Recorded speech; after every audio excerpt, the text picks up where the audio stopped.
할렐루야. 자, 오늘 하나님 말씀 히브리서 10장 1절부터 7절에 있는 말씀입니다. 히브리서 10장 1절부터 7절의 말씀. 율법은 장차 오는 좋은 일의 그림자요 참 형상이 아니므로 해마다 늘 드리는 바 같은 제사로는 나오는 자들을 언제든지 온전케 할 수 없느니라. 그렇지 아니하면 섬기는 자들이 단번에 정결케 되어 다시 죄를 깨닫는 일이 없으리니 어찌 드리는 일을 그치지 아니하였으리요.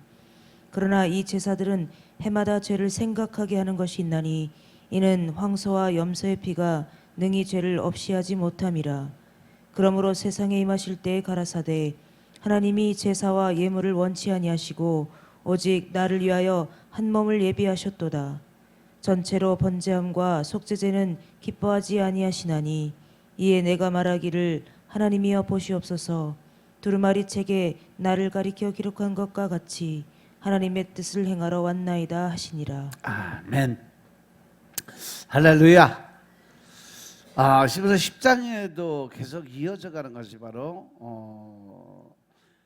히브리서 저자가 계속해서 모형으로서의 율법과 더 나아가서 원형으로서 하나님의 묵시를 설명을 하고 있어요.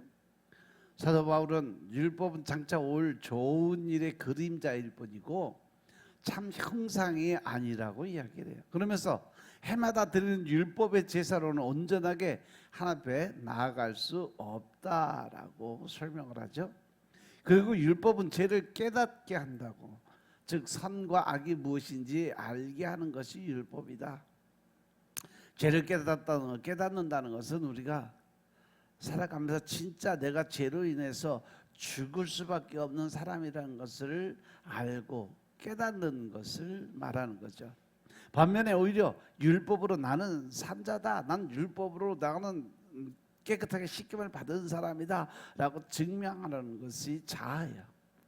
자기 어떤 고집이나 자기 생각, 자기 판단, 그렇게 자아에 목을 매는 사람들은 늘 두렵고 떨리는 마음으로 살아가고 하나님의 나라가 이 땅에 오는 것을 두려워하고 있죠. 왜냐하면 자기 스스로 지은 죄를 누구보다도 잘 아는 게 누구예요? 자기 자신이에요. 그렇기 때문에 그 정도로 내가 이 정도로 살아서는 안 된다, 천국에 갈 수 없다, 나는 지옥에 갈 수밖에 없다, 이런 것을 알기 때문에 그래서 늘 자기 모습을 불안해하고 답답해하는 삶을 살아가는 거죠. 그런데 오늘 이 본문에서 나오는 것처럼 하나님 이 땅의 것을 받지 않으신다라고 하세요. 하나님께서는 제물을 준비하시고 제사를 제정하시는 분이지 이 세상에서 인간이 율법으로 드리는 제사와 제물은 하나님께서 받지 않으신다라고 설명을 해요. 옛 언약을 설명하는 구약에서도 하나님께서 수시로 말씀하셨던 내용이죠. 이 땅에서 드려지는 그 제물은 모형으로 하는 것이기 때문에 그래요. 그리고 오직 나를 위해서 한 몸을 예비하셨다라고, 예비하다는 것은 여호와 이레라고 하는데, 아브라함이 이삭을 하나님께 바친 것은 예수 그리스도의 희생으로 말미암게 되는 교회의 구원을 모형으로 보여준 사건이에요.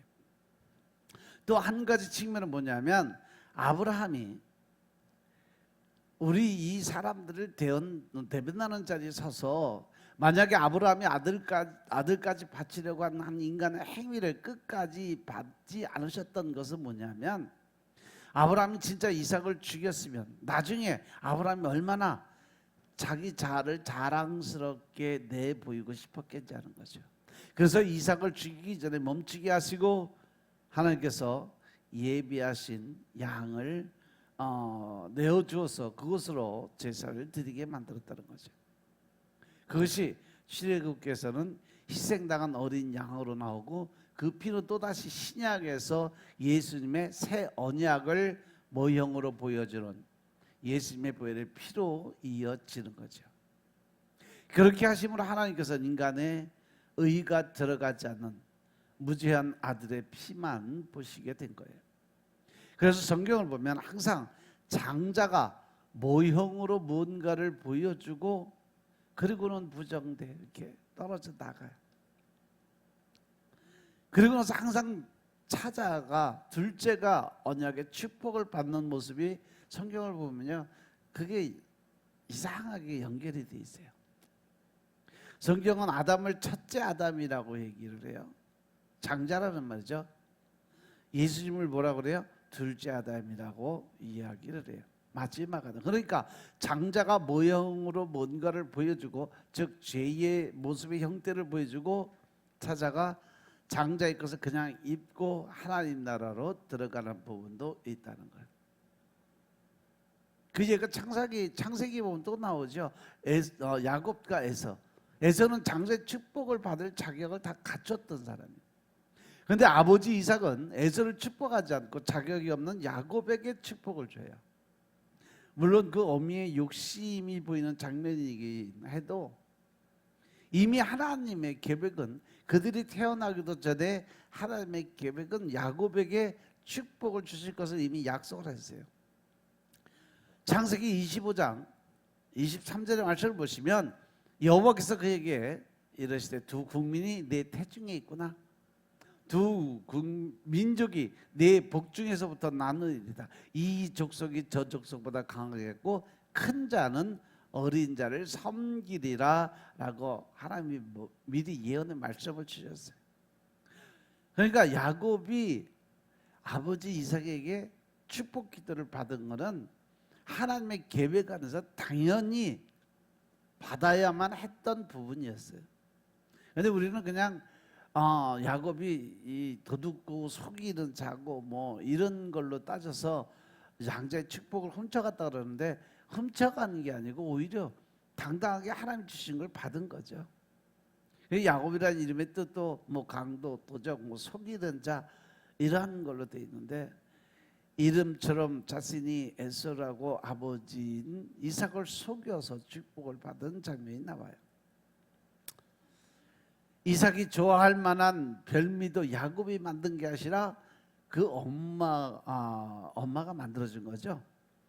이렇게 내가 만들지도 않았고 내가 이루지도 않았음에도 불구하고 그것을 아버지께 드리고 또 그것을 인정받는 것이 바로 구원의 역사. 즉 우리가 하나님께 구원의 그 반열로 들어가는 것조차도 우리가 할 수 있는 건 아무것도 없는데 다 하나님께서 그걸 도와주시고 인도해 주심으로 해서 우리가 천국에 갈 수 있는 길을 들어갈 수 있다라는 그런 의미예요. 그것이 오직 예수님을 통해서 이루어질 수 있는 하나님의 특별한 계획이었던 거죠. 그래서 오늘 이 본문에 다시 들어가서 보면 1절 2절에서 히브리서 기자는요, 율법은 장차 올 좋은 일의 그림자일 뿐이고 참 형상이 아니다라고 설명을 해요. 그래서 매년 드리는 같은 제사로는 제사 드리는 자들을 온전히 할 수 없음을 고백을 해요. 만약에 온전할 수 있다면 섬기는 자들이 단번에 정결하게 돼서 다시 죄를 깨닫는 일이 없을 것이기 때문에 제사 드리는 일이 없어야 하는 것이 마땅하다라고 설명을 하고 있죠. 그리고 이제 3절 4절에 가서 보니까 그러나 구약의 제사들은 해마다 죄를 기억하게 만드는데 이는 황소와 염소의 피가 능히 죄를 사라지지 못하게 하기 때문이다. 죄사함을 할 수 없기 때문이라고 설명을 해요. 그러면서 5절에 보면 다윗이 고백했던 시편 40편 6절의 말씀을 인용해서 주님이 세상에 임하실 때, 즉 성육신에서 이 땅에 오실 때 하나님의 제사와 예물을 원하지 않으시고 오직 예수님만을 위해서 한 몸을 예배하셨음을 선포하는 거죠. 그 내용을 본문의 본래 의미로 번역하면 내가 주의 뜻을 기꺼이 따르고 순종하도록 주께서 그 수단으로 한 몸을 예비하셨다는 것을 이해할 수 있습니다.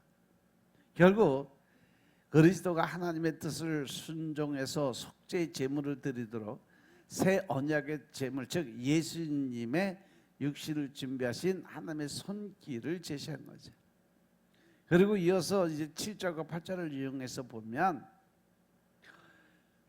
순종의 마음이 사라진 번제와 속죄제는 아무 의미가 없음을 제시하면서, 즉 하나님은 사람의 외모를 바라보지 않으시고 어디를 본다? 마음, 중심을 보신다. 그렇기 때문에 우리가 마음속에 신령과 진정의 마음을 가지고 하나님을 경외하는 마음을 갖고 드리는 예배, 드려지는 찬양, 드려지는 이 경배의 모습이 형식적으로 그 모습으로 드려지는 것은 하나님께서 아무것도 받지 않는다는 거죠. 제사의 예배의 의미가 없다는 것을 제시하면서 하나님께서 원하시는 것은 성도의 진실한 순종과 복종의 삶을 강조를 하고 계세요. 이제 7절에서 다윗의 대답과는 조금 다르지만 그리스도께서 두루마리 책에 이 구약에 기록된 것 같이 하나님의 뜻을 행하기 위해 오셨음을 선포를 합니다.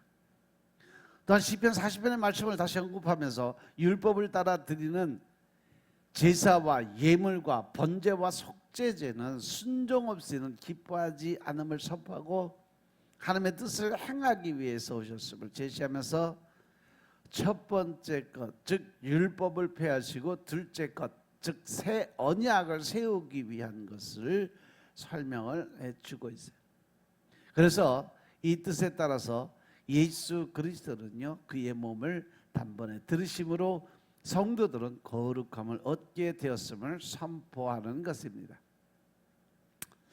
히브리서 기자는 이스라엘 백성에게 율법을 통해 하늘의 성소와 오실 그리스도를 상징적으로 보여주었음을 제시하면서 그리스도의 복음이 율법의 본체임을 제시를 해요.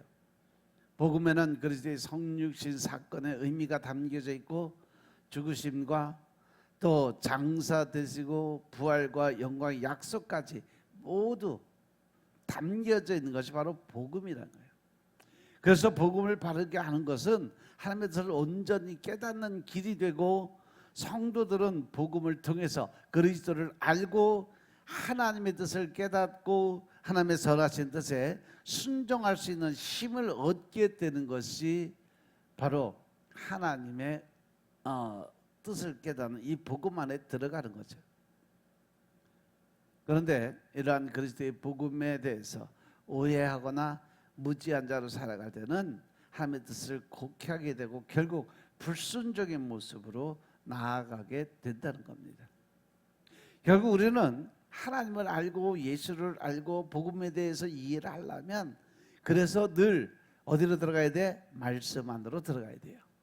그 말씀을 통해서 우리가 변화가 되고 그 말씀을 통해서 우리가 새로운 삶을 살아가는 모습이 나타내줘야 된다는 거죠. 이 구약의 이스라엘 백성들은 그리스도의 복음을 제대로 몰랐기 때문에 하나님의 뜻에 무지했고 자기의 이익과 만족을 채워주시는 하나님에 대한 기대만을 가지고 살았어요.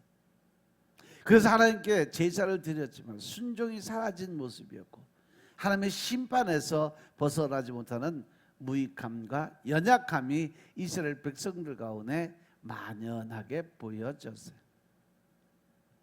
그래서 히브리서 기자는요, 이러한 과거 이스라엘 백성의 죄악을 반복하지 말 것을 권고하면서 구약의 한계와 문제점을 제시해요. 그리고 그것을 해결하신 예수 그리스도의 뛰어남을 증거하고 있는 거죠. 그리고 그리스도의 성육신 사건도 하나님의 뜻에 순종하기 위한 것임을 제시하면서 그리스도를 따르는 것이 하나님의 뜻에 순종하는 것이고 자신을 온전히 세우는 것을 설명을 하고 있는 거죠. 그리스도의 복음에 대해서 무지한 자의 모습은 한계와 문제점을 가지는 율법에서 벗어나지 못하고 율법을 통해서 자신의 의를 세우고 하나님의 뜻에 순종하려고 합니다. 그러나 그 결과 불순종으로 나아가고 스스로 의를 내세우다 절망과 심판으로 들어갈 수밖에 없게 만들어가는 거예요. 그래서 하나님은 예레미야 선지자를 통해서 그 당시 이스라엘 백성들의 문제점을 분명히 드러내세요.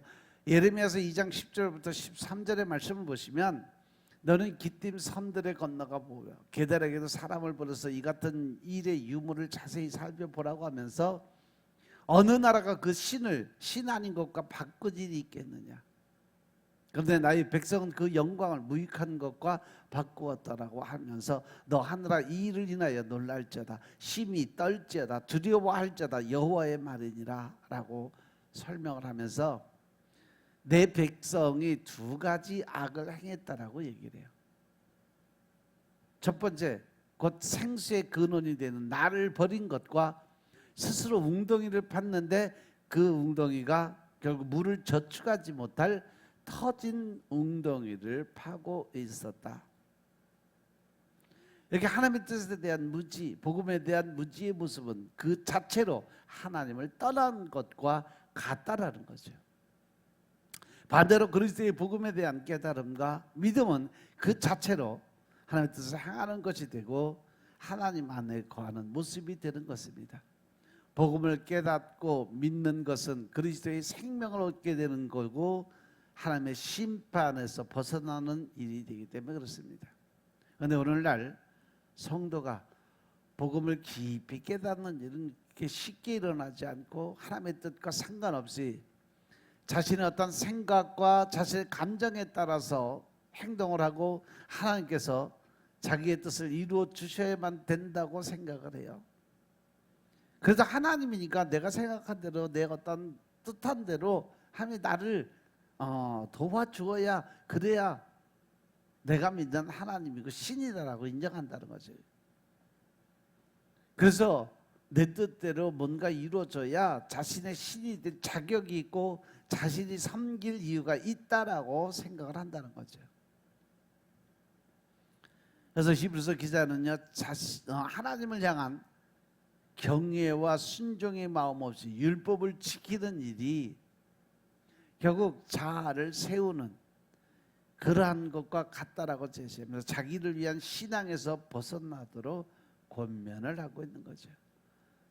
내가 원하고 뜻하는 대로 내 식대로 내 방법대로 가는 것이 아니라 하나님을 알고 하나님 뜻대로 하나님의 방법대로 들어가야 우리가 온전한 신앙 믿음의 생활을 할 수 있다는 거죠. 그리스도는 자기의 뜻이 아닌 하나님의 뜻을 이루기 위해 오셨는데 그 뜻은 하나님의 택한 자들의 죄와 허물을 속죄하시고 관계를 회복시키는 것과 생명을 주는 것이었어요.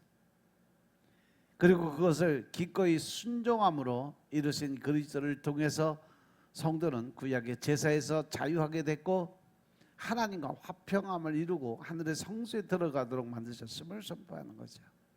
결국 성도의 궁극적인 목적지가 어디냐? 하나님과의 화평과 하늘의 성소에 들어가는 것임을 보여주고 있어요.